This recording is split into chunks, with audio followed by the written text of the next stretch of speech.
Hey guys, what is going on? My name is NoahJ456, and today is going to be a little bit of not so much a rant video, but rather a suggestion video for Treyarch in order to make the zombies experience that much better. Now let's get something out of the way early before we go any farther. Black Ops 4 Zombies is my favorite zombie game in years. The perk system is incredible. They've removed a few perks that I will be talking about in just a little bit, but namely Jug is no longer needed anymore when it was just something that you would have to buy every single game. Quick Revive has been removed, which has just been integrated into solo, so the only reason you actually buy Quick Revive is for its new effects, which is healing faster and, of course, reviving teammates faster, which is an absolutely incredible change. And Double Tap has been removed and replaced with a system that just stays with your gun the whole time, so basically you never lose that Double Tap effect if you keep on upgrading your gun. Now, Speed Cola we'll talk about in just a little bit because we're not all good with that one. Now, without further ado, let's go ahead and get into my suggestions. Some of these are brought up by the community, whether it be by tweets,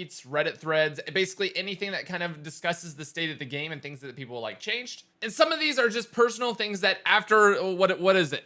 After 3 days and 17 hours of playtime, I personally have just found to be an issue or things that I would like to see changed in zombies for the better. Now, the first of which is a very big one, and one that I have seen probably the most outcry out over the entire community. And that, my friends, is the fact that the zombies can't seem to stay alive.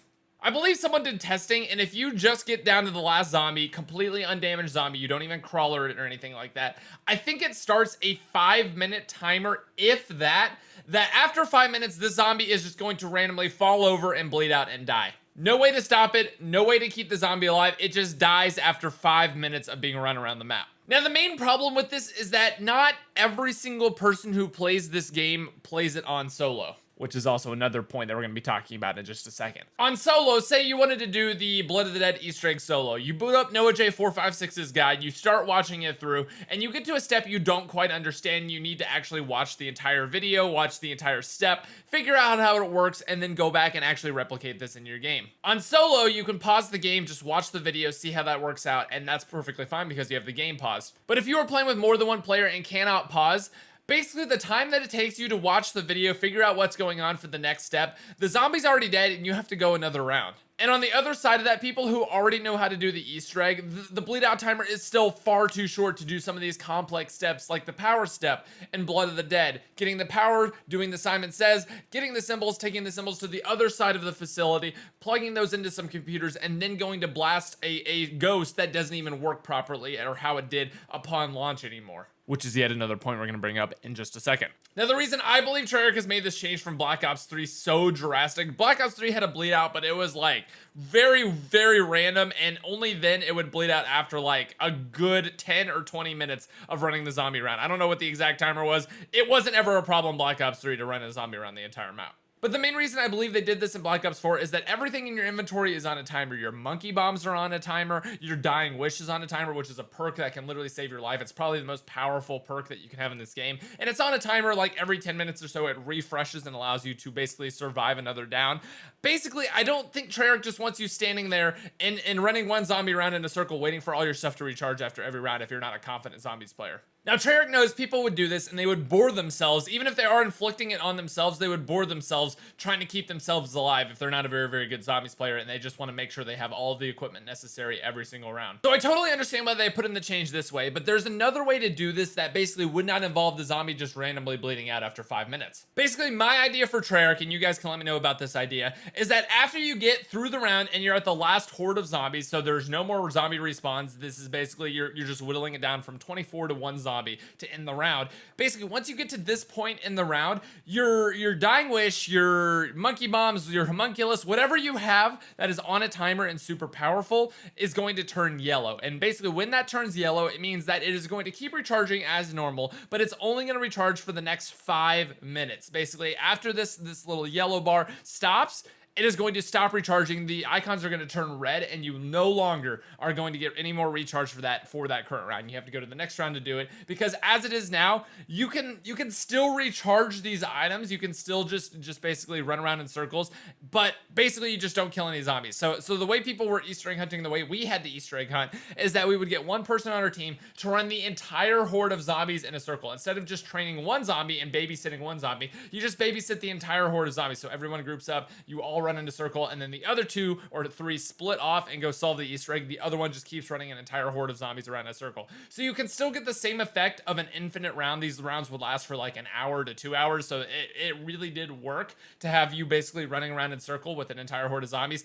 But not only is that basically allowing you to do exactly what Treyarch doesn't want you to do, but it is so much more annoying for Easter egg hunters, because someone has to be, it's not just like, hey, can you take the one zombie real quick? It is an entire process to set up the entire train, and maybe that's what Treyarch wants, but personally for me, and I believe for everyone watching and everyone who had to experience basically being the zombie hoarder, that it's not a fun job, and it honestly is just so much better when you have one zombie that doesn't bleed out. But that's how I would basically suggest that you counteract people just running around one zombie until your Dying Wish or Monkey Bombs were recharged. So I've already spent a long time on this, but this was my #1 gripe. I know it's a lot of you guys' #1 gripe as well.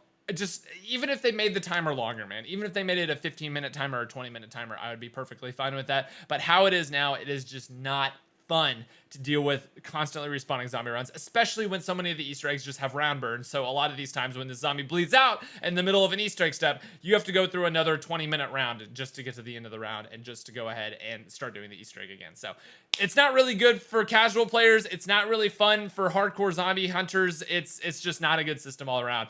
But I would love to hear your thoughts about my solution, and if you agree with me that the zombie bleed out timer should be longer. Now, next up is a really, really short but really great idea that someone on my stream actually had a few days ago whenever I was streaming. Essentially, this is just a replacement for Speed Cola. Now, I don't know about you guys, I really don't miss the other perks at all. I love the new Quick Revive. I really like that I don't have to buy Jug every game and put that into one of my 4 slots. And I really, really don't mind at all not having double tap when the double pack a bunch weapon basically replaces that entire system for me. But one thing I would like to see incorporated with this double pack-a-punch system, and basically not brought back as a perk, because I think everyone would use it as a perk, and that's obviously what Treyarch doesn't want. They've mentioned that they don't like it when every single player runs the same perks. Basically, the Speed Cola perk integrated into the double pack-a-punch would be the best change that Treyarch can make. Basically, every single time you double pack-a-punch your weapon, you get that damage boost, of course, which obviously you can do up to 4 times. But each time you do that, you actually get a percentage of Speed Cola as well. So not only does it say increases weapon damage, but also and reload speed, and gives you a new double pack-a-punch weapon, like, so basically like a new kilowatt or a new cryo freeze, whatever you get with that. It basically just allows you to get some, maybe not as powerful, because Speed Cola was pretty darn powerful, but maybe just a slightly faster reload speed every time you do it. So eventually you get something that's maybe kind of close to what Speed Cola was, but not necessarily it, but is also built into your gun and allows you to basically reload faster without having to have the perk itself, which is, I think, what Treyarch wants to stay away from, but still allows us to have the absolutely incredible benefit of having that fast reload, which is needed when you start getting up to these higher rounds. And if you're spending 15,000 points just completely upgrading a gun, I feel like getting a little bit of Speed Cola with that would just help balance out how expensive that is compared to just buying double tap and Speed Cola separately for 5,000 points and then just upgrading a weapon once. So I think it would be an absolutely great system. You get that benefit, and I just want to know what you guys think about that. Sorry, I hit the microphone. Let me know what you guys think. So my last kind of discrepancy with this game, and thing I think needs a big update and improvement, is that the fact that you don't actually get as many XP points for playing on solo that you do on 4-player. Basically, if you want to rank up the fastest way possible, you have to have 4 players in your game. If you have any less than that, basically everything is going to be worth less XP than it is with 4 players. This is a change I'm not really sure exactly why at all Treyarch made this change, because solo play, if anything, is more difficult than all the other styles of play. So why they would be penalized by getting less XP? I guess Treyarch kind of wants you to encourage you to play with friends, but at the same time, you get the same effect with bots, right? The bots will actually allow you to get the same amount of XP as playing with the normal, like, 4 real people. If you just put yourself and 3 bots into a game, you get the same amount of XP. So it just doesn't make sense to me why this would be a thing. I could understand the doors maybe not giving you as much XP because they cost less, but that's really the only change that I would like to see from solo solo to 4-player gameplay, because that's really the only change that you have in terms of difficulty. That one I don't want to spend too much time on because I'm not even sure if it's intentional or not for Treyarch to actually reward less XP for playing solo. So let me know your ideas on that one. I would really like to hear if you guys are solo players, if you're co-op players, if this doesn't matter to you, if it's a big issue for you, if you're a solo only player. Myself, I love playing solo, but honestly, I've just found myself playing with a lot more bots because that's just the best way to rank up. If I'm trying to just grind XP, I want to have as many bots in the game as possible. Now, my final issue with the game at the moment is one that I know for a fact was intentional, and I understand. It's hard because I understand why they did it as the company and as the video game developer, but as a YouTuber, it is like literally the worst thing that they could have done. Now, basically what Treyarch did is that after all of the Easter eggs had been solved, they released a patch that fixed some of the steps that were not working properly. Namely, on the 9 Easter egg, basically there was a step that you would go down to the bottom of the arena and you would shoot a bunch of little spinny things, and then you would go activate a podium in the middle, and it would instantly activate the next step, which was shocking all the zombies with kilowatt and then sucking their souls up into the little pulls. Now, obviously, this was supposed to be done in the reverse order. It's clear if you actually do the Easter egg that it was originally supposed to work in the reverse order. You're supposed to activate the box first, and then you get teleported underground. Then you shoot the little spinny things, and then you go up to do the podiums. But this small change that doesn't really add anything to the Easter egg, I guess it does make it function properly, and it does make it a little bit more challenging. This small change, though, has basically made every single person who did an Easter egg guide on this map that had been solved for, I think, about 4 days since when they put this patch in. Every single guide is now wrong. Every single person, I've gotten a bunch of messages and stuff like that saying like, hey, Noah, I got stuck on the step. Do you have any idea what to do? And I put it in the comments, and I put it in the description of the video in as big of letters as I could, because that's basically all I can do to let people know, hey, there's basically just these 2 steps like switched around. Basically all you get, like for a 10-second change in the tutorial, my entire tutorial is now completely wrong, and people are getting stuck to the point where they cannot even go any farther in the Easter egg. And on top of that, I don't know if it was a actual bug fix, because it seems like in Blood of the Dead, the power ghost that you blast with your shield to actually pull the levers, that ghost is either buggy or is now working in a completely different way that doesn't really make sense in my mind. That ghost is now broken and buggy. You have to blast him at a completely different time when he's actually starting his trek to the next lever. You can't just blast him when he's at the correct lever, how you could, which would make sense to me, but that's not how you do it anymore.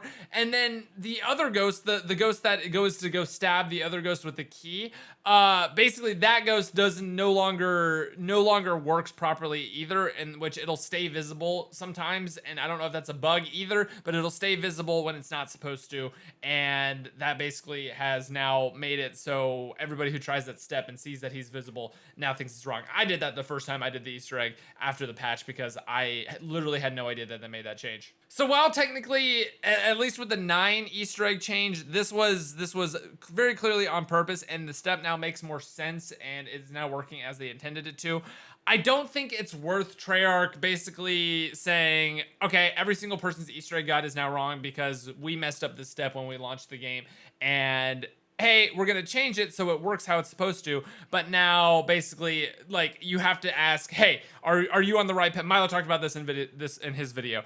Basically, are you on the right patch? Are you on the right, which patch are you on? If you're on this patch, you need to do these steps. If you're on this patch, you need to do these steps. And that just doesn't make for a good Easter egg experience. So in my opinion, if I could do whatever I wanted to with the game, I would have them patch back all 3 of those changes. I don't even know if the Ghost and Blood of the Dead were even meant to be changed in the way they were, because it seems very buggy now, where it seemed perfect before.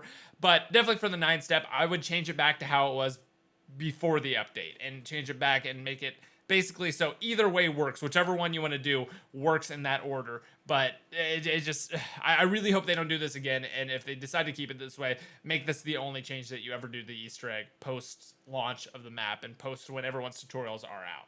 So those are just my thoughts. Let me know what you guys think in the comments down below about my kind of biggest problems with Black Ops 3. And I really don't want this to be a complaining video. It kind of turned into that. But those are my biggest complaints. And basically, if they fix these issues, the game is going to be literally the best Call of Duty Black Ops Zombies game ever, in my opinion. It is literally incredible. I have had so much fun with this experience. The maps are some of the best maps we've ever had. A lot of these are going to go into my top 10 favorite maps and even in my top 5 favorite maps. So I definitely hope that they take these kind of into consideration, because these are not just my ideas, but a lot of the community's ideas, and I'm just kind of the mouthpiece to let your ideas be heard even louder in the community. So let me know what you guys think. I'll see you guys in the next video. Thank you so much for tuning in. And here's where the part where the really awkward outro.